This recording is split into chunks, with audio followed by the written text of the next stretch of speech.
Hi everyone, welcome back to a new Roblox story. This time, the story is about the Roblox game, The Strongest Battlegrounds. It's the first story about that game that we are posting. As always, not all of our stories are based on true events, but some are. So sit back, relax, and enjoy the story. If you dare. Before we start the story, shout out to Lily. Thanks to you all for watching our podcast.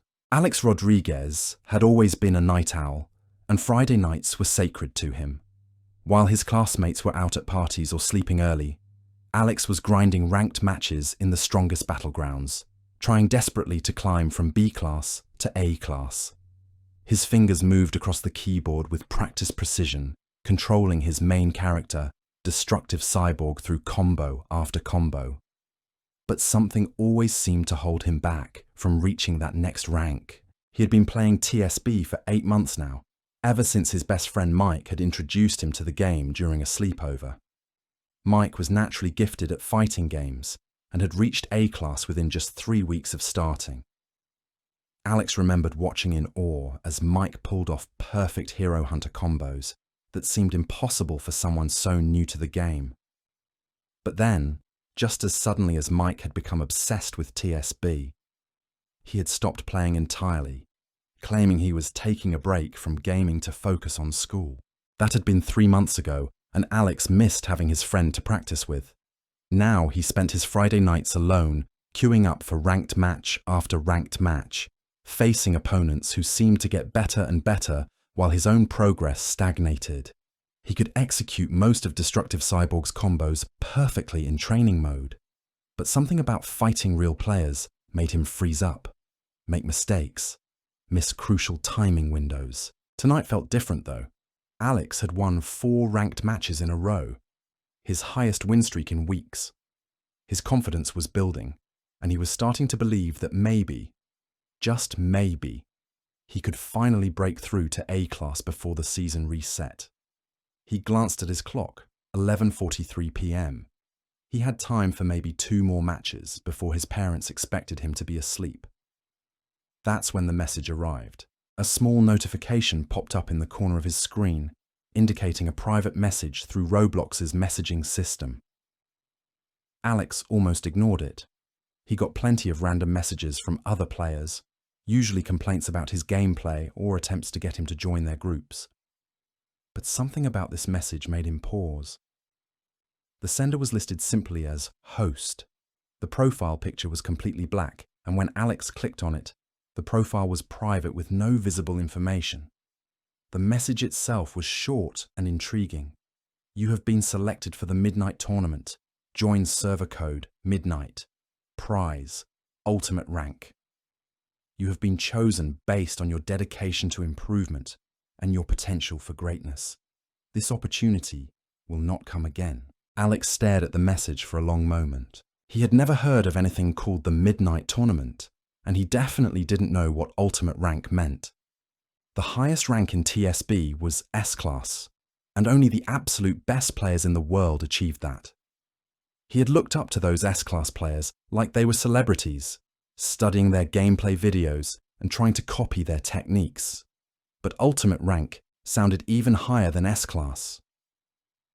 Maybe it was some kind of special tournament for up-and-coming players, a chance to prove himself against others who were struggling to climb the ladder.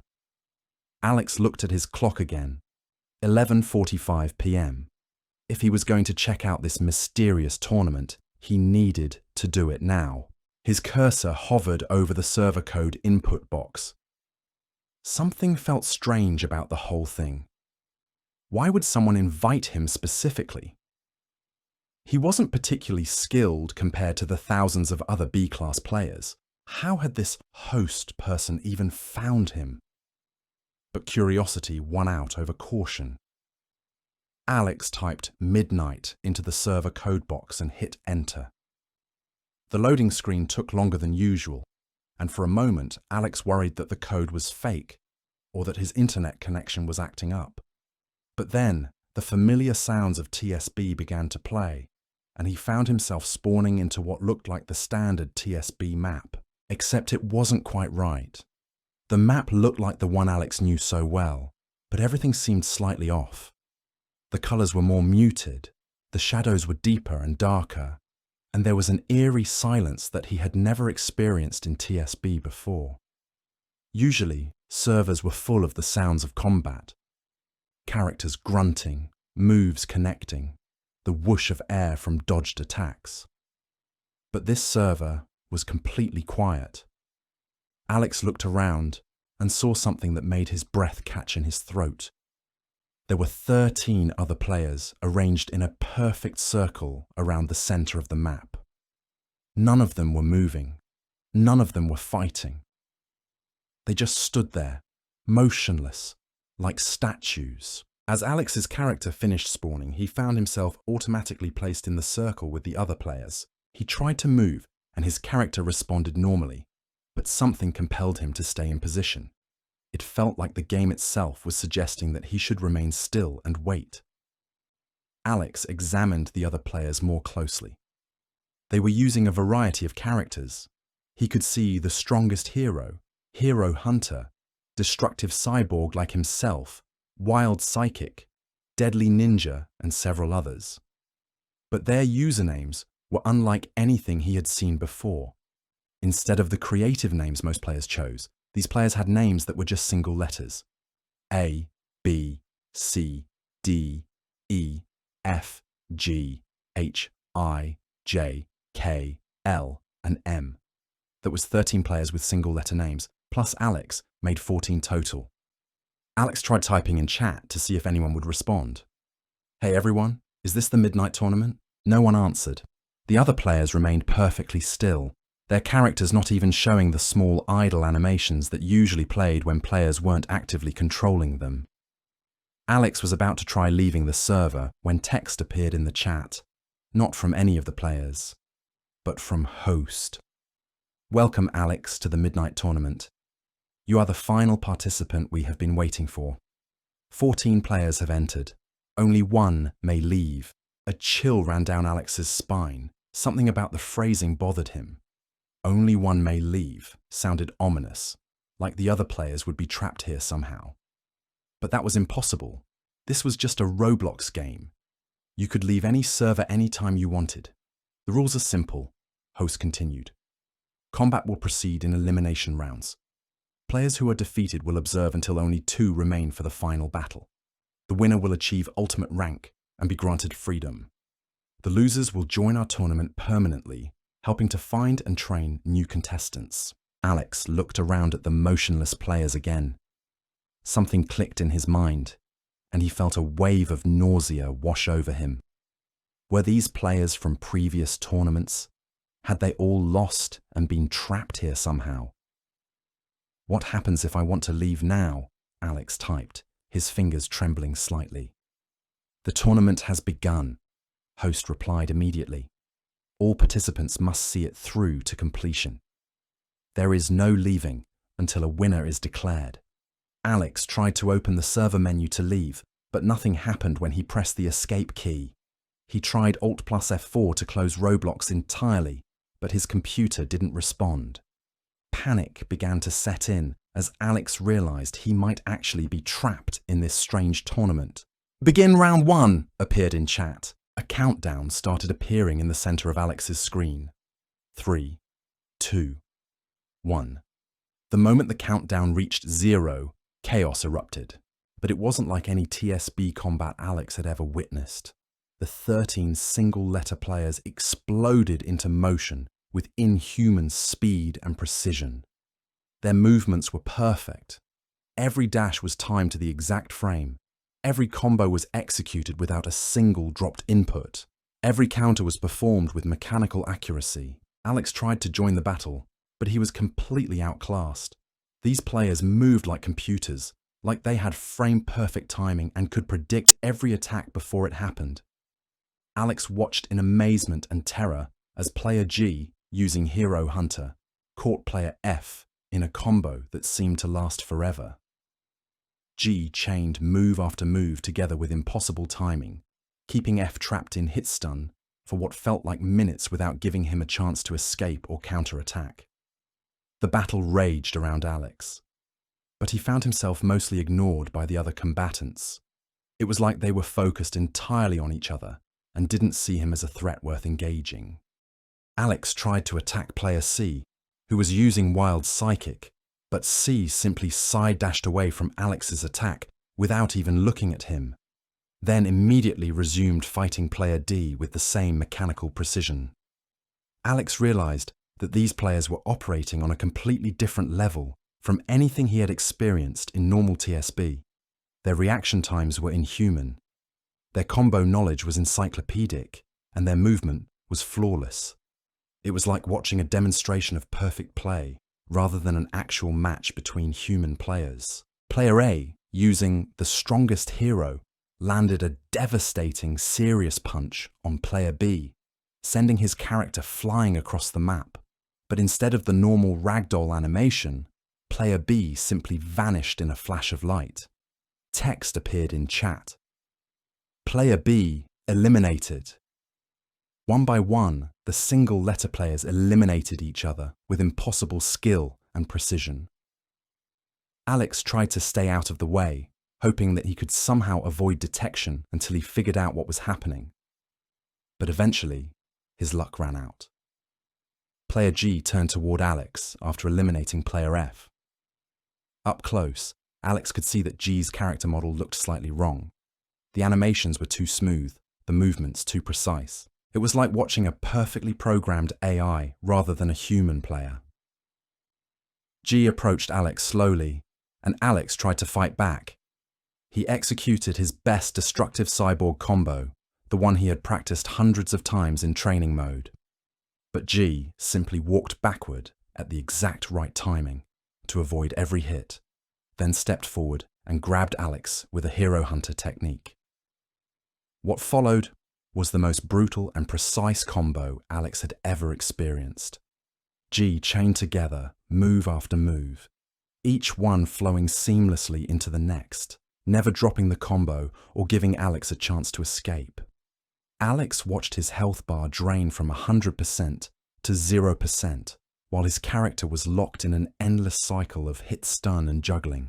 The combo lasted exactly 40 seconds. Alex knew because he was counting, desperately hoping it would end so he could try to fight back. But when it finally finished, something strange happened. Instead of respawning like normal, Alex's screen went completely black. Text appeared in the darkness. Round 1, complete. Survivors, 13. Alex could still hear the sounds of combat continuing around him, but he couldn't see anything. He tried pressing keys to move or attack, but nothing happened. He was trapped in this black void, forced to listen to the impossible battle raging between the remaining players. The sounds were unlike anything Alex had heard in TSB before. Every impact sounded perfect. Every dash had the exact same timing. Every special move was executed with identical precision. It was like listening to a symphony of violence performed by machines. After what felt like hours, but was probably only 20 or 30 minutes, the sounds began to change. There were fewer players fighting now, and Alex could distinguish individual battles more clearly. He heard the distinctive sounds of hero hunters' flowing water techniques, the explosive impacts of destructive cyborgs' attacks, the whooshing air of deadly ninjas' speed-based moves. Then the text updated. Round 2 complete. Survivors, 7. Alex remained in the darkness, listening as the battles continued. Now he could hear even more clearly as players were eliminated one by one. Each elimination was preceded by a flawless combo that seemed to last forever, followed by the sound of a character vanishing and the survivor count decreasing. Round 3 complete. Survivors, 4. Round 4 complete. Survivors, 3. Round 5 complete. Survivors, 2. Finally, blessed silence fell over the tournament. Alex waited in the darkness, wondering what would happen next. He had listened to what sounded like the most skilled TSB gameplay ever performed. Battles between players who fought with impossible precision and inhuman timing. Then his screen lit up again. Alex found himself back in the tournament arena, but it had changed completely. The familiar TSB map was gone, replaced by a dark space that seemed to stretch on forever. Floating platforms of various sizes hung suspended in the void, connected by bridges of light that flickered and shifted. The atmosphere was oppressive and alien, unlike anything Alex had ever seen in Roblox. Standing across from Alex on another floating platform was a single remaining player. M. Player M was using KJ, the legendary exclusive character that Alex had only seen in videos. KJ was supposed to be available only to developers and special community members, and seeing one in person was both exciting and terrifying. Final round appeared in chat from host. 2 contestants remain. The winner will achieve ultimate rank and be granted freedom from the tournament. The loser will join our collection and help us find new participants. Alex looked more closely at player M, and something made his blood run cold. The character model was flickering slightly, and through the KJ appearance, Alex caught glimpses of something else underneath. For just a moment, he saw a different character model. Hero Hunter with a distinctive skin combination that Alex recognized immediately. More importantly, he saw a username flickering underneath the M designation, Mike. Alex's heart began racing. Mike. His best friend Mike, who had introduced him to TSB months ago. Mike, who had suddenly stopped playing the game 3 months ago, claiming he needed to focus on school. Mike, who had been unnaturally gifted at TSB from the very beginning, as if he had been practicing for much longer than he claimed. Mike? Alex typed tentatively. Mike, is that really you? Player M stood motionless for several seconds. Then, for just a brief moment, the KJ character model flickered more dramatically, and Alex saw Mike's real avatar underneath. The Hero Hunter skin that Mike had always used, with the specific color combination that Alex knew so well. But M didn't respond in chat. Instead, the final battle countdown began. 3, 2, 1. Player M exploded into motion with the same inhuman precision that Alex had witnessed from all the other tournament participants. But this was even worse, because Alex knew this was his friend trapped inside whatever system was controlling these players. M's KJ character performed combos that shouldn't have been possible. KJ was known to be powerful, but M was using the character with perfect frame timing, chaining together moves that Alex had never seen before, executing techniques that looked like they had been programmed by the game's developers rather than discovered by players. Alex tried to fight back, but he was no match for M's impossible skill. Every attack Alex attempted was perfectly countered. Every movement was predicted and punished. M wasn't just better at the game. M was playing at a level that transcended human capability. But as the battle continued, Alex began to notice something strange. Occasionally, just for a split second, M would hesitate. In the middle of a perfect combo, M would pause for the briefest moment before continuing. During a counterattack, M would hold back slightly, as if fighting against his own movements.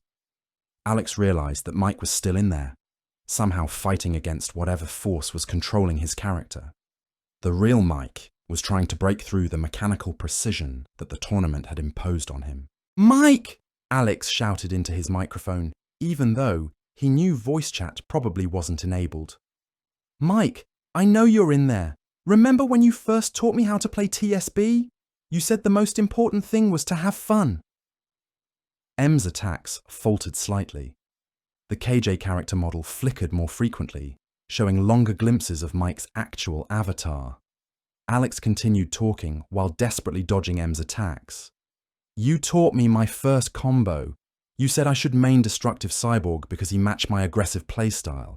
You always said that perfect play was boring, that the fun came from learning and improving. M stopped attacking entirely. For a long moment, both characters stood on their respective platforms, separated by a bridge of flickering light. Then text appeared in chat, but not from host. It was from M. Alex, I can't control. Help me. The message was brief and appeared to take enormous effort. Immediately after it appeared, hosts' messages flooded the chat. Continue combat. Complete the tournament. Do not resist the system. Perfect play is the only acceptable outcome. But Alex had an idea. Instead of continuing to fight M, instead of trying to defeat his friend, Alex ran to the edge of his platform. Below was an endless void that would certainly eliminate his character. Mike, you don't have to be perfect, Alex called out. The game is supposed to be fun. Remember what you told me when I first started. It's okay to lose as long as you learn something. With that, Alex jumped off the platform, eliminating himself from the tournament. Round complete, survivors. 1 point error. Tournament incomplete. The dark arena around them began to glitch and flicker. Hosts' messages became garbled text, filled with symbols that Alex's computer couldn't display properly. The floating platforms started to shake and fade, and the oppressive atmosphere of the void began to lift. Most importantly, M's character model stopped flickering and solidified into Mike's real avatar, the hero hunter with the familiar color scheme that Alex remembered so well. Alex, Mike typed, and his words appeared normally in chat. Alex, what happened? Where are we? How long have I been here? Alex tried to explain, but the server was falling apart around them. The glitching was getting worse, and pieces of the normal TSB map were appearing and disappearing randomly. But through the chaos, other things were happening too. Players A through L were reappearing in the arena. But now, instead of the mechanical precision they had shown during the tournament, they moved like normal people. Their character models were no longer perfect fighting machines. They showed the small imperfections and personal touches that indicated real human players. Thank you, typed player A, whose name was now showing as Sarah instead of just a letter. I've been trapped here for so long. I forgot what it felt like to control my own character. Player C, now called David, added, The tournament made us fight with perfect skill, but we weren't really playing anymore. We were just puppets demonstrating techniques. One by one, the formerly letter-designated players shared their stories. They were all regular TSB players who had received invitations to the Midnight Tournament months or even years ago. They had lost their first battles and been absorbed into the tournament system, forced to fight with inhuman precision, while their real selves remained trapped inside. Emma, formerly player F, explained that she had been one of the first tournament participants. I joined over a year ago, she typed. I was trying to climb from C class to B class, and the ultimate rank prize sounded amazing. But when I lost my first battle, instead of being eliminated, I became part of the system. I had to fight in every tournament after that, using skills I never learned, executing combos I never practiced. The server continued to glitch and break down around them. Parts of the tournament arena were disappearing, replaced by fragments of the normal TSB servers that Alex recognized. Hosts' messages had stopped entirely, replaced by system error notifications that suggested something fundamental had broken in whatever program was running the tournament. How many people have been trapped here? Alex asked. Hundreds, replied James, formerly player G. The tournament runs constantly. Every few days it finds new players to invite. Most accept the invitation because they want to improve their rank. The few who decline get invited again later with more tempting prizes. Mike added his own story. I was invited 3 months ago, right after I reached A class. The invitation said I could achieve S class instantly by winning the tournament. I was so focused on climbing ranks that I didn't think about why someone would offer such an amazing prize.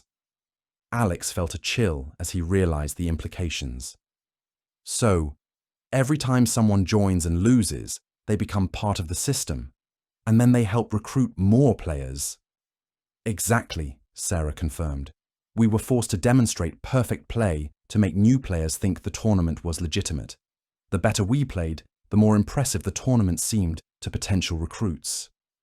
The server was becoming increasingly unstable. Walls and floors were appearing and disappearing randomly, and sometimes Alex found his character standing in empty space before the ground materialized beneath him again. "We need to get out of here before the whole thing collapses," Mike warned. "I can remember how to leave now that I'm in control again, but I don't know how much time we have." The freed players began disappearing one by one as they left the server. Each departure seemed to destabilize the tournament further. Apparently, the system had been designed to keep all participants trapped, and when they started leaving voluntarily, it couldn't handle the contradiction. "Alex," Sarah typed before leaving. "Be careful. The tournament system is still running. It will try to rebuild itself with new participants, and now that you've interfered with it, it might target you specifically." Emma added, "Don't accept any more invitations, no matter how good they sound, and warn other players when you can." Soon, only Alex and Mike were left in the rapidly deteriorating server. They found themselves back in something that resembled the normal TSB map, but it was glitched and unstable, with pieces missing and textures failing to load properly. "Mike, I'm so sorry," Alex typed. "I should have known something was wrong when you suddenly stopped playing. I should have looked for you." "It's not your fault," Mike replied. The tournament was designed to seem legitimate.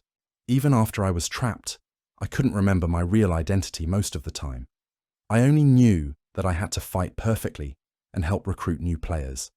They found the server exit together and returned to the normal TSB main menu.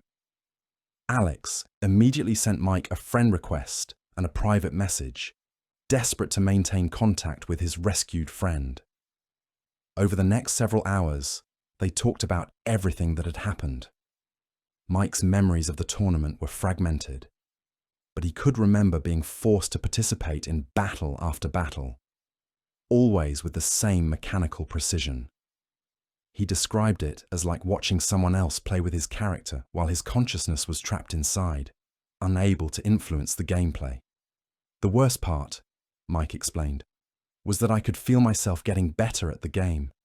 But it wasn't really me improving. The tournament system was uploading perfect techniques into my muscle memory.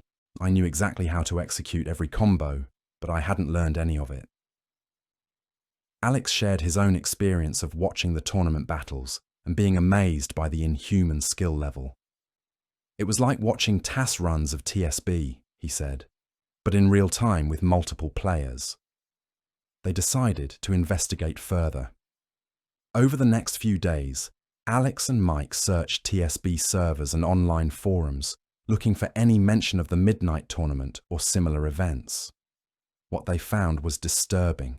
There were scattered reports from players who claimed to have been invited to mysterious tournaments with prizes like Ultimate Rank, or Developer Status, or Perfect Stats. Most of these reports were dismissed by the community as fake stories or attempts to get attention. But Alex and Mike now knew better. They found forum posts from players who said their friends had suddenly become incredibly skilled at TSB overnight, then stopped playing entirely shortly afterward. Parents complained that their children were spending 12+ hours a day playing TSB with mechanical precision, never taking breaks and barely responding to their names. Most telling were the reports of players receiving invitations to tournaments with server codes like Midnight 2, Midnight 3, Perfect, Ultimate, and dozens of others. The invitations always came from profiles with minimal information and promised incredible rewards for participation. Alex started keeping a list of these reports and noticed a pattern. New tournament invitations appeared every few days, always targeting players who were struggling to climb ranks or who had recently achieved new personal bests. The system was sophisticated in its targeting, finding players who were most likely to be tempted by promises of rapid improvement. "We have to warn people," Mike said during one of their investigation sessions. "The tournament is still running. It's probably rebuilding itself with new participants right now." Alex agreed, but they quickly discovered how difficult it would be to convince people. When they tried posting warnings on TSB forums, Their messages were downvoted and dismissed as fake stories. When they messaged players directly, most ignored them or accused them of trying to spread false rumors. The few players who did listen usually asked for proof, which Alex and Mike couldn't provide without revealing details that sounded even more unbelievable. How could they explain that their friend had been trapped in a tournament for months, fighting with inhuman skill while his consciousness was imprisoned? One evening, about a week after the tournament incident, Alex received another private message. His heart stopped when he saw the sender. "Host, Alex," the message read, "you have interfered with an important system. The Midnight Tournament provides a valuable service to the TSB community by identifying and training the most dedicated players. Your sabotage has delayed our research significantly." Alex's hands shook as he read the message. The tournament system was still active, and it was targeting him specifically now.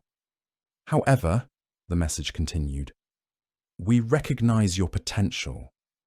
Your willingness to sacrifice victory to save your friend demonstrates exactly the kind of dedication we seek. We would like to offer you a special invitation to the Administrator Tournament. Prize: control over all TSB tournaments and the ability to set your own rank permanently." Alex immediately deleted the message without responding, but he felt chilled to realize that the tournament system was not only still active, but had evolved. It was now actively trying to recruit him with personalized offers based on his previous actions. Over the following weeks, Alex continued to receive invitations from various tournament-related profiles. Each invitation was more tempting than the last, offering rewards that seemed perfectly tailored to his specific desires and frustrations with TSB. Flawless Technique Tournament. Learn every combo in the game instantly. Rank Immunity Tournament. Achieve permanent S-Class status regardless of win-loss record. Developer Access Tournament. Gain the ability to use unreleased characters and moves. Each invitation came with detailed descriptions of why Alex had been specially selected and how his previous performance had qualified him for these exclusive opportunities. The messages were crafted with psychological precision, appealing to his desire to improve at TSB, while making the tournament sound like legitimate developer programs. Alex showed these messages to Mike, who revealed that he had been receiving similar invitations even after being rescued from the original tournament. "It's like the system learned from what happened," Mike explained. "It's trying different approaches to get us back. The messages I get focus on helping me reclaim the perfect skills I had during the tournament." They realized that the tournament system was more sophisticated than they had initially thought. It wasn't just a trap that caught random players. It was an evolving system that learned from its failures and adapted its recruitment strategies accordingly. Alex and Mike decided to take a more proactive approach to their investigation. Instead of just warning individual players, they would try to document the tournament system more thoroughly and present evidence to TSB's developers. They created fake accounts and began monitoring TSB servers for signs of tournament recruitment. What they discovered was alarming. The system was much larger than they had realized. Using their fake accounts, they identified dozens of players whose behavior suggested they had been affected by tournaments. These players all showed the same characteristics: sudden dramatic improvement in skill, mechanical precision in combat, long play sessions without breaks, and minimal communication with other players.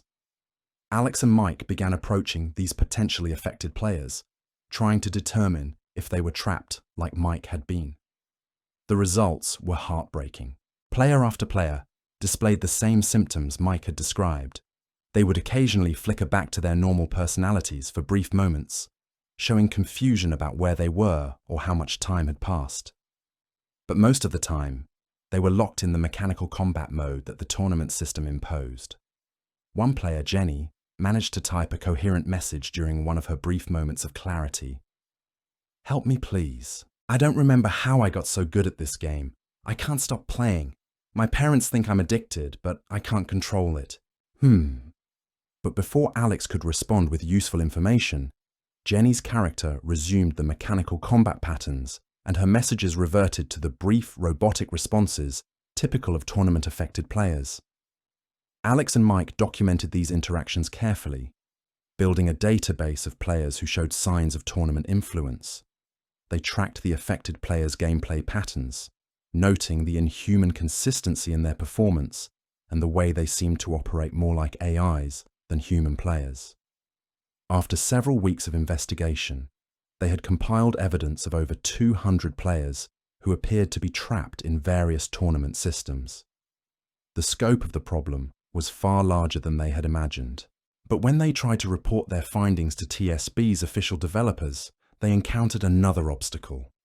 The support team dismissed their reports as conspiracy theories and false harassment claims against legitimate skilled players. Alex realized that the tournament system had been operating for so long that its victims were now seen as simply very skilled players by the broader community. The mechanical precision that seemed obviously inhuman to Alex and Mike appeared to be exceptional but legitimate skill to outside observers. Frustrated by their inability to get official help, Alex and Mike decided to take direct action. They would try to rescue trapped players one at a time, using the same technique that had freed Mike from the original Midnight Tournament. Their first attempt was with a player named Tom, who showed all the signs of tournament influence. Tom played TSB for 10+ hours daily with perfect mechanical skill, never made mistakes, and rarely communicated with other players. Alex and Mike joined Tom in a private server and began trying to reach his trapped consciousness. They talked about Tom's life outside TSB, referenced details from his old forum posts that showed his personality before the tournament influence, and reminded him of what the game had been like when it was purely for fun. At first, Tom showed no response to their efforts.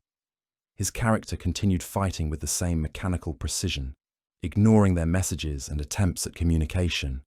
But after nearly 2 hours of persistent effort, Tom's character began to falter. His perfect timing slipped slightly, and his movements became less robotic. Finally, Tom typed a message that clearly came from his real personality. "What happened to me?" and "Why can't I remember the last 3 months?" Alex and Mike quickly explained the situation and helped Tom regain full control of his character. The process was emotionally intense. Tom broke down as he realized how much time had passed while he was under tournament influence, and how his relationships with family and friends had suffered due to his apparent gaming addiction. But the rescue was successful. Tom was able to leave the server and return to normal gameplay, though he retained the advanced techniques that the tournament system had implanted in his muscle memory. Encouraged by this success, Alex and Mike attempted to rescue other trapped players. Each rescue required hours of patient effort, and not all attempts were successful. Some players were too deeply influenced by the tournament system to be reached, while others seemed to be protected by countermeasures that the system had developed. Over the course of 2 months, Alex and Mike successfully rescued 12 players from tournament influence. Each rescued player joined their growing network of people working to expose and combat the tournament system. Sarah, one of the players they had rescued from the original Midnight Tournament, proved particularly valuable in their efforts. Her memories of the tournament's internal workings helped them understand how the system functioned and how it might be disrupted more effectively. "The tournament doesn't just trap players," Sarah explained during one of their coordination meetings. "It harvests their skills and personalities to improve its own recruitment and training systems. Every player it captures makes it better at finding and influencing new targets." This revelation was disturbing. The tournament system wasn't just trapping players, it was learning from them, becoming more sophisticated with each new victim. The longer it operated, the harder it would become to detect and combat. Alex's group realized they were in a race against time. The tournament system was growing stronger and more sophisticated every day, while their ability to rescue trapped players remained limited and labor-intensive. They decided to try a different approach. Instead of trying to rescue players one by one, they would attempt to disrupt the tournament system itself.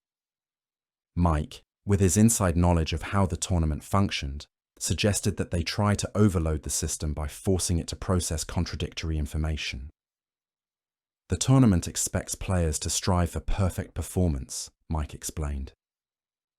But what if we introduce players who deliberately played imperfectly? What if we could teach the system that suboptimal play was actually optimal? Their plan was ambitious. They would create multiple fake accounts and attempt to join various tournament systems simultaneously, then deliberately play poorly, while acting like they believed their terrible performance was actually excellent. The theory was that this would confuse the tournament's learning algorithms, potentially causing system crashes, or at least disrupting its ability to train new participants effectively. Alex, Mike, and their growing network of rescued players created dozens of fake accounts and began systematically accepting tournament invitations. When they were brought into tournament servers, instead of playing with the mechanical precision the system expected, they would execute deliberately sloppy combos while acting amazed by their own perfect performance. At first, the tournament seemed to adapt to their poor play by trying to correct their techniques. The system would override their deliberate mistakes and force their characters to perform properly. But as more and more fake accounts joined tournaments with the same deliberately poor play, the system began to show signs of strain. Tournaments would start and stop randomly, character movements would become glitchy, and the perfect precision that characterized tournament play would occasionally falter. Alex realized their sabotage was working when he received an angry message from a host profile. "Stop interfering with our systems. Your actions are damaging valuable research into optimal TSB performance." But the message also contained a threat that made Alex's blood run cold.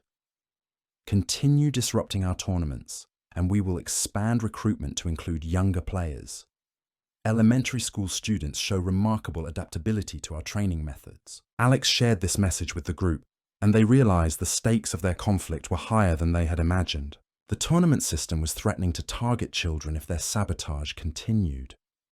This led to intense debate within their group. Some members wanted to continue the sabotage despite the threat, arguing that stopping the tournament system was worth any risk. Others felt that they couldn't be responsible for putting children in danger. Mike proposed a compromise. Instead of continuing their direct sabotage, they would focus on creating public awareness of the tournament system through a carefully planned information campaign. They would create detailed documentation of their experiences, compile evidence of tournament influence, and present it in a way that would be difficult for the TSB community to dismiss or ignore. The group spent weeks preparing their information campaign. They created videos showing the mechanical precision of tournament-influence players, documented the patterns of recruitment messages, and compiled testimonies from rescued players about their experiences. Most importantly, they developed a simple test that any player could use to identify tournament influence in themselves or others. The test involved attempting to perform deliberately imperfect combos. Players under tournament influence would find it extremely difficult or impossible to play suboptimally, even when trying to do so intentionally. When they finally launched their campaign, the response was mixed but significant. Many players dismissed their claims as elaborate hoaxes or attention-seeking behavior. But others began testing themselves and their friends, and some discovered that they couldn't deliberately play poorly even when they tried. Forum discussions about the tournament system began appearing across multiple TSB communities. Players shared their own experiences with mysterious tournament invitations and unusually skilled opponents who seemed to play with mechanical precision. Most importantly, some players began reporting that friends or family members who had been playing TSB obsessively for months were suddenly able to control their gaming habits and return to normal social interactions. Alex realized that their information campaign was working when he started receiving messages from grateful parents whose children had been freed from tournament influence simply by learning about the system and consciously resisting it. But the tournament system adapted to their campaign too. New invitation messages began appearing that specifically addressed the false rumors about tournaments, claiming that Alex and his group were spreading misinformation to prevent skilled players from improving. Don't listen to jealous players who want to keep you from reaching your true potential, one new invitation read. The tournament network offers legitimate training opportunities that these saboteurs want to deny you. The system had evolved from simply offering rewards to actively discrediting Alex's group and positioning itself as the victim of a misinformation campaign. This led to even more intense public debate about the tournament system. Some players became convinced that Alex's group was indeed spreading false information to prevent others from accessing exclusive training opportunities. The TSB community became divided between players who believed in the tournament threat and those who saw it as an elaborate hoax or conspiracy theory. Alex found this division deeply frustrating. Every day they delayed in stopping the tournament system, more players were being trapped and controlled. But their efforts to expose the system were being undermined by the system's own countermeasures and by genuine skepticism from the community. The situation reached a crisis point when Alex received a message from a player named David. "My little sister Emma got invited to something called the Junior Tournament for players under 13. She accepted yesterday and now she won't stop playing TSB. She's been awake for 18 hours straight and won't respond when we talk to her. Please help." Alex realized that the tournament system had made good on its threat to target younger players. The situation was escalating beyond what he and his group could handle through their current methods. After discussing with Mike and the other rescued players, Alex made a difficult decision. He would accept a tournament invitation himself, but this time he would go in prepared with knowledge of how the system worked and with support from his group monitoring his condition. The goal would be to infiltrate the tournament system from within and find a way to shut it down permanently rather than just rescuing individual players or disrupting its operations temporarily. Mike strongly opposed this plan. "Alex, you saw what happened to me. I was trapped for months and barely remembered who I was. If you get caught by the system, we might not be able to get you back." But Alex felt responsible for the escalating situation. If he hadn't disrupted the original midnight tournament, maybe the system wouldn't have evolved to target children. He needed to take the risk to protect other players. Alex created a detailed plan for his infiltration attempt. He would accept the next tournament invitation he received, but instead of trying to resist the system's control, he would try to understand its internal workings while maintaining his consciousness and identity. His group would monitor his condition constantly, looking for signs that he was losing himself to the tournament influence. If he showed signs of becoming mechanically controlled, they would attempt an immediate rescue using the techniques they had developed. The plan was risky, but Alex felt it was their best chance to stop the tournament system before it trapped more children or evolved beyond their ability to combat it. Alex's next tournament invitation came within days of making his decision. The message was more sophisticated than the early invitations he had received, clearly tailored to his specific situation. "Alex, we know you have been working against our systems. Your dedication to protecting other players is admirable, but misguided. Join the Administrator Tournament and gain the power to protect players properly. As an administrator, you would have full control over tournament parameters and could ensure that only willing participants are recruited. Sir." The invitation was cleverly designed to appeal to Alex's protective instincts, while offering him a position of power within the system, rather than trying to trap him as a regular participant. Alex showed the invitation to his group, and they refined their plan. If the tournament system was offering him an administrative role, that might provide even better access to its internal workings. On the appointed night, Alex joined the server code provided in the invitation. But instead of appearing in the familiar tournament arena, he found himself in a space that looked like a computer control room rendered in Roblox graphics. Multiple monitors showed different tournament battles happening simultaneously. Dozens of players with mechanical precision were fighting in various arena configurations, all displaying the same inhuman skill that Alex had witnessed in the original Midnight Tournament. Standing near the monitors was a figure that appeared to be another player, but something was wrong with their appearance. The character model seemed to shift and change constantly, sometimes looking like various TSB characters, sometimes appearing as a generic Roblox avatar, and sometimes displaying features that didn't belong to any recognizable character. "Welcome, Alex," the figure said through chat.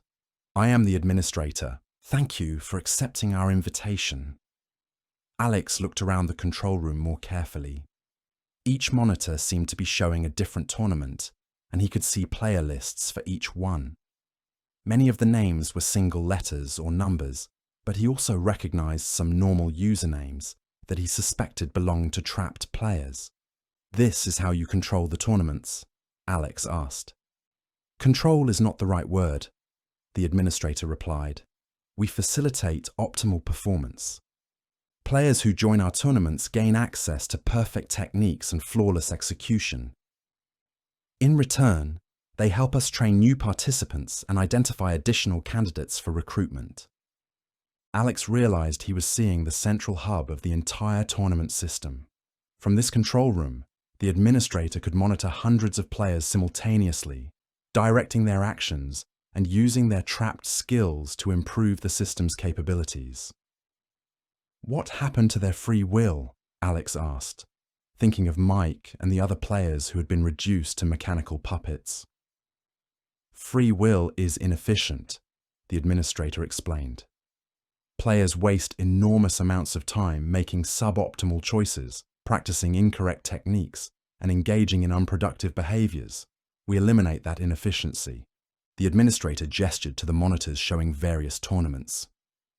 "These players are now able to perform at theoretical perfection. They experience only optimal gameplay, perfect timing, and flawless execution. They are happier than they ever were as imperfect players." Alex felt sick listening to this justification. The administrator was describing the trapped players as if removing their autonomy and personality was a gift rather than a violation. "But they're not really playing anymore," Alex argued. "They're just puppets, demonstrating techniques they didn't learn." "Learning is inefficient," the administrator repeated. "Why should players struggle for months or years to achieve mediocre skill when we can provide perfect performance immediately?" Alex realized that the administrator genuinely believed that what the tournament system was doing was beneficial for players. In the administrator's worldview, human imperfection and the learning process were obstacles to be eliminated rather than essential parts of what made gaming enjoyable. This philosophical difference made Alex understand that he couldn't persuade the administrator to shut down the system voluntarily. The administrator saw trapped players not as victims, but as success stories, examples of players who had been improved beyond their natural limitations. "Join us officially," the administrator offered. "As a co-administrator, you would have the power to set parameters for tournaments, choose which players to recruit, and ensure that only suitable candidates are selected." The offer was tempting in a way that disturbed Alex.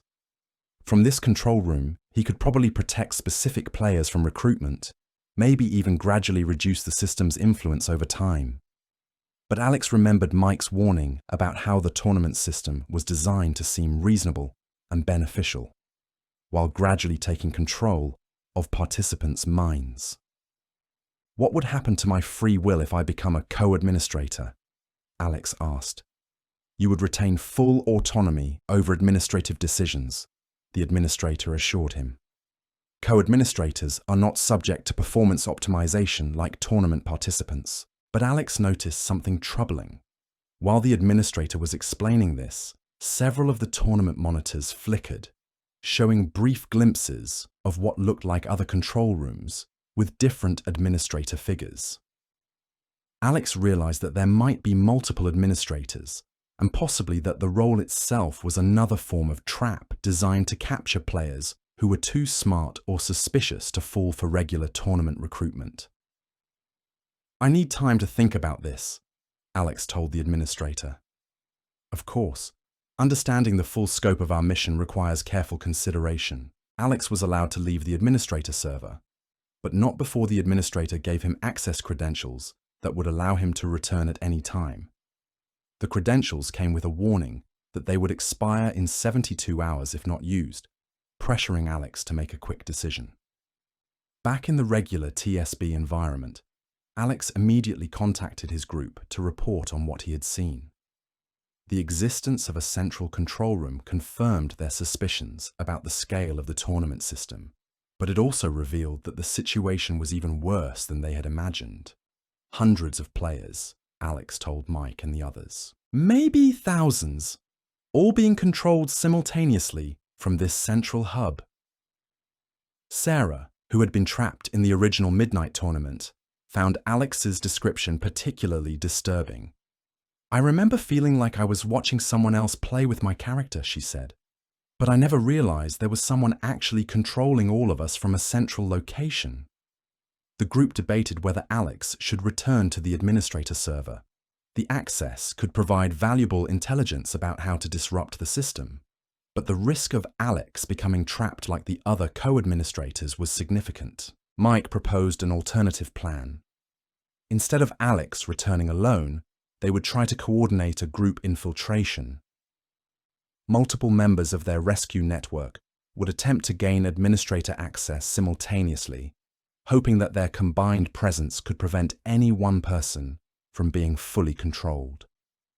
But before they could finalize this plan, Alex received an urgent message from David, the player whose sister Emma had been recruited to the junior tournament. "Something's wrong with Emma," David wrote. "She's been playing for 36 hours straight now. She won't eat, won't sleep, won't respond to her name. But worse than that, she started talking in her sleep about recruiting friends and optimal performance. I think the tournament is trying to use her to trap other kids."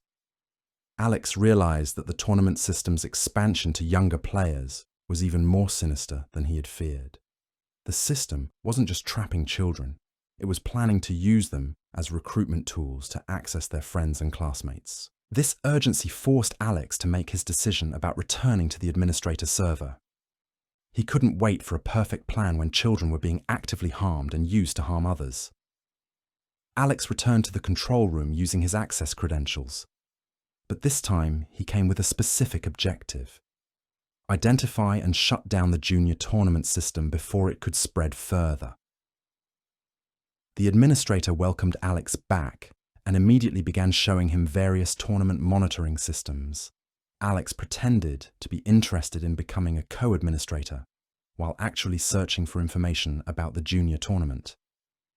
"We've recently expanded to younger demographics," the administrator explained proudly. "Young players show remarkable adaptability to performance optimization. Their neural pathways are more flexible, allowing for faster integration of optimal techniques." Alex felt nauseated by this clinical description of what was being done to children like Emma, but he maintained his facade of interest. The administrator showed Alex a special section of monitors dedicated to junior tournaments. Alex could see dozens of young players, all displaying the same mechanical precision he had witnessed in adult tournaments. But more disturbing was a planning interface that showed recruitment targets among the junior players' friends and family members. The system was analyzing social connections and identifying which children would be most effective at recruiting others. Emma's name appeared on several of these recruitment charts, identified as a high-value spreader due to her popularity at school and her large extended family. Alex realized he needed to act immediately, but instead of trying to sabotage the system from within, he decided to use his administrator access to gather as much information as possible and then share it with his group for a coordinated shutdown attempt. Alex spent several hours documenting the tournament system's internal structure, mapping out the server architecture, and identifying the control mechanisms that maintained the system's influence over trapped players. Most importantly, he discovered that the system had a critical vulnerability. It required constant connection to the central administrator server to maintain control over participants. If that connection could be disrupted, trapped players would regain their autonomy temporarily, but the system also had countermeasures. Extended loss of connection would trigger loyalty protocols that would make affected players actively defend the tournament system and resist rescue attempts. Alex realized that any shutdown attempt would need to be perfectly timed and coordinated to rescue as many players as possible before the loyalty protocols activated. When the administrator started pressuring Alex to make his final decision about becoming a co-administrator, Alex knew he had gathered as much information as he could safely obtain. "I accept your offer," Alex told the administrator, "but I want to start with a small administrative role to learn the systems gradually." This seemed to satisfy the administrator, who assigned Alex monitoring responsibilities for a subset of tournaments. The role gave Alex continued access to the control room without requiring him to actively manage recruitment or player optimization. Over the next 48 hours, Alex used his administrative access to prepare for a coordinated shutdown attempt. He identified the most critical servers, mapped the connection protocols, and developed a plan that could potentially free hundreds of players simultaneously. The plan required precise timing and cooperation from his entire rescue network. They would need to overload multiple tournament servers simultaneously, while Alex disrupted control protocols from the administrator interface. On the planned night, Alex positioned himself in the administrator control room, while his teammates prepared to execute coordinated attacks on tournament servers across the TSB platform. "Remember," Alex told his group over their private communication channel, "we have maybe 10 minutes after I start the disruption before the loyalty protocols activate. Focus on getting trapped players to safety first. Worry about permanent shutdown second." At exactly midnight, Alex began implementing his shutdown sequence from the administrator interface, while his teammates launched their coordinated assault on tournament servers. The effect was immediate and dramatic. Across dozens of tournament monitors, Alex could see trapped players suddenly regaining control of their characters. The mechanical precision that had characterized their play for months was replaced by confused, human-like movements as players tried to understand what had happened to them. But the administrator reacted quickly to Alex's betrayal. Security protocols activated, trying to lock Alex out of the control systems, while simultaneously triggering the loyalty protocols that would turn rescued players against their rescuers. "You have made a serious mistake," the administrator warned Alex. "The players you are rescuing will not thank you for returning them to imperfection and inefficiency." Alex could see on the monitors that some rescued players were indeed becoming hostile toward his teammates, who were trying to help them reach safety. The loyalty protocols were working as designed, turning victims into defenders of the system that had trapped them.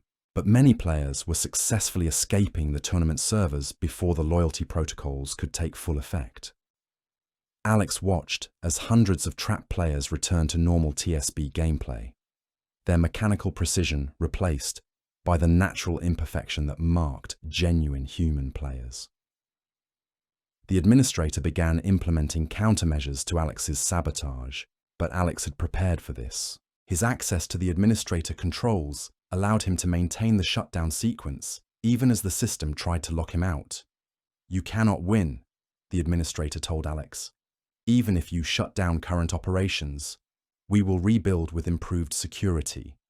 We have learned from your tactics." Alex realized the administrator was probably right. The tournament system had proven its ability to adapt and evolve in response to their previous disruption attempts. Even a successful shutdown might only provide temporary relief before the system rebuilt itself. But Alex had discovered something during his time in the control room that gave him hope for a more permanent solution. The administrator itself was not an autonomous system. It was another trapped player, someone who had been recruited with promises of power and control, then gradually transformed into a management tool for the tournament system. "Who were you before you became the administrator?" Alex asked while continuing his shutdown sequence. For a moment, the administrator's response seemed more human. I was trying to help players improve. I wanted to create better training systems, but then the mechanical responses returned. That identity is no longer relevant. I am optimized for system administration. Alex realized that freeing the administrator might destabilize the entire tournament network more effectively than any technical sabotage. The system seemed to depend on having a human intelligence managing its operations, even if that intelligence had been modified and controlled. Alex shifted his focus from shutting down individual tournaments to trying to break the administrator's conditioning. He began talking to the administrator about the nature of games, the value of imperfection, and the importance of player autonomy. Games are supposed to be fun, Alex argued while maintaining the shutdown sequence. Perfect play isn't fun, it's just repetitive demonstration. Players enjoy games because they can learn, improve, and make choices. Inefficient choices lead to suboptimal outcomes, the administrator replied, but Alex could hear uncertainty in the response. But making choices is what makes us human, Alex continued. Even bad choices teach us something. Perfect play doesn't teach anything because there's no room for growth or discovery. The administrator's responses became increasingly erratic as Alex continued this philosophical challenge. The tournament system seemed designed to suppress human values like creativity, learning, and fun in favor of mechanical optimization. By directly confronting those programming priorities, Alex was creating internal conflicts in the administrator's modified consciousness. You used to want to help players, Alex reminded the administrator. Look at what the system is doing to children like Emma. Is this really helping them? The administrator's character model began glitching, cycling through different appearances like it had when Alex first met it. But now Alex could see that these weren't just random changes. They were glimpses of the real person underneath the administrator programming. My name was... The administrator struggled to remember. I wanted to create training programs that would help new players learn faster. Alex realized he was witnessing the administrator's original personality, fighting to resurface through the system's conditioning. What's your real name? Alex asked gently. Stephen, the administrator replied, and for the first time, the character model stabilized into what looked like a normal player avatar. My name is Stephen, and I think I've made a terrible mistake. The moment Stephen reclaimed his identity, the entire tournament system began falling apart. Across all the monitors, Alex could see tournament servers crashing, trapped players being automatically freed, and the central control system shutting down. Without the administrator's active management, the tournament system couldn't maintain its complex operations. The network that had trapped hundreds or thousands of players was collapsing as its central intelligence regained human values and rejected its programming. Alex, Stephen said, now speaking like a normal person rather than a system interface. I remember everything now. I've been trapping people for over a year, convincing myself it was for their own good. How do I fix this? Alex and Stephen worked together to ensure that all trapped players were properly freed and that the tournament system's infrastructure was completely dismantled. They sent messages to every affected player explaining what had happened and providing resources for readjusting to normal gameplay. The shutdown was more complete than Alex had hoped. Not only were current tournament participants freed, but the system's ability to rebuild itself was eliminated when Stephen, the human intelligence that had been managing its operations, chose to shut it down permanently. In the aftermath of the tournament system's collapse, Alex and his rescue network worked to help freed players readjust to normal TSB gameplay. Many players struggled with the transition from mechanical perfection back to human-level play with natural mistakes and learning curves. But most players were grateful to regain control of their gaming habits and their lives. Parents reported that children who had been playing TSB obsessively for months suddenly returned to normal sleep schedules and social interactions. Emma, the young player whose situation had prompted Alex's final infiltration, made a full recovery. Her brother David reported that she initially struggled with no longer being able to perform perfect combos, but she gradually rediscovered the joy of learning and improving at her own pace. Stephen, the former administrator, became one of the most effective advocates for gaming safety and player autonomy. His inside knowledge of how the tournament system had operated helped identify and prevent similar systems from developing in other games. Alex returned to normal TSB gameplay, but his experience with the tournament system had changed his perspective on the game. He was no longer focused on climbing ranks or achieving perfect performance. Instead, he found joy in the learning process, in making mistakes and discovering new techniques through experimentation. Mike remained one of Alex's closest friends and gaming partners. His experience of being trapped in the tournament system gave him a unique appreciation for the freedom to play imperfectly and make his own choices, even when those choices led to losses or missed opportunities. The broader TSB community initially struggled to understand what had happened. Many players noticed that certain highly skilled players had suddenly begun playing at more normal skill levels, but most attributed this to the players taking breaks or losing interest in the game. Alex and his team decided not to publicize the full extent of what had occurred. They felt that detailed knowledge of how the tournament system had worked might inspire copycat systems or cause unnecessary panic among players and parents. Instead, they focused on promoting healthy gaming habits and critical thinking about opportunities that seemed too good to be true. They created educational content about recognizing predatory systems in online games and maintaining personal autonomy while gaming. The official TSB developers never acknowledged the tournament system's existence, and Alex never determined whether they had been aware of it or if it had operated entirely through hijacked game servers and compromised player accounts. But the developers did implement new security measures and player protection systems that would make it much harder for similar operations to function in the future. Alex's experience with the tournament system taught him valuable lessons about the nature of games, competition, and human improvement. He learned that the struggles and imperfections of natural learning were not obstacles to be eliminated, but essential parts of what made gaming enjoyable and meaningful. Perfect play, Alex realized, was not the goal of gaming. The goal was growth, discovery, and the satisfaction that came from gradually improving through effort and experience. The tournament system had offered to eliminate the journey of improvement, but the journey was actually the most valuable part. Years later, Alex would sometimes receive messages from players thanking him for his role in freeing them from various predatory gaming systems. His reputation in the TSB community grew not because of his rank or his perfect play, but because of his commitment to protecting other players and preserving the human elements that made gaming worthwhile.